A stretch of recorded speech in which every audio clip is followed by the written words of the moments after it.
What about civil engineers? వాళ్ళకి ఏంటి opportunities ఇప్పుడు? ఒకవేళ వాళ్ళ ఫ్యాకల్టీలో వాళ్ళకి లేకపోతే వాళ్ళకి ఏంటి career path? So mechanical civil మీరు చూస్తే లాస్ట్ 4 years లో చాలా కాలేజెస్ అసలు బ్రాంచెస్ తీసేసినాయి. కారణం ఏంటండి?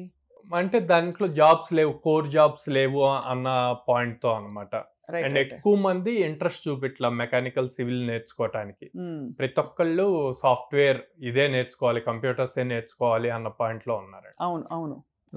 అలాగని ఐటీలో మాస్ గా అలా రిక్రూట్మెంట్స్ అయిపోవడం లేదు. అక్కడ కూడా చూసి సెలెక్టివ్ గానే ఉన్నారు. ఎందుకో ఇదివరకు జరిగాయి 3-4 years బిఫోర్ కోవిడ్ అట్లా మాస్ హైరింగ్ జరిగేది. ఇప్పుడు జరగట్లేదు. ఎందుకు అంటే ఏఐ వచ్చి బేసిక్ జాబ్స్ అన్నిటిని ఆటోమేట్ చేసేసింది. అవును అవును. ఓకే, సో ఆ ప్లేసెస్ లో ఉన్న వాళ్ళందరినీ లే ఆఫ్ చేస్తున్నారు.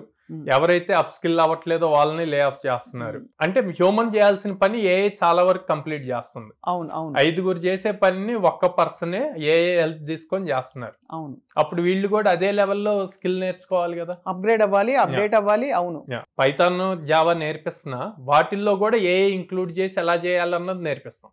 Right right right. ఇప్పుడు రేపు పొద్దున్న కొన్ని కంపెనీస్ వచ్చి ఫ్రెషర్స్ లో కూడా ఆ స్కిల్స్ చెక్ చేస్తున్నారు అనుకోండి, ఈజీగా వీళ్ళు జాబ్ క్రాక్ చేయాలి కదా. రైట్.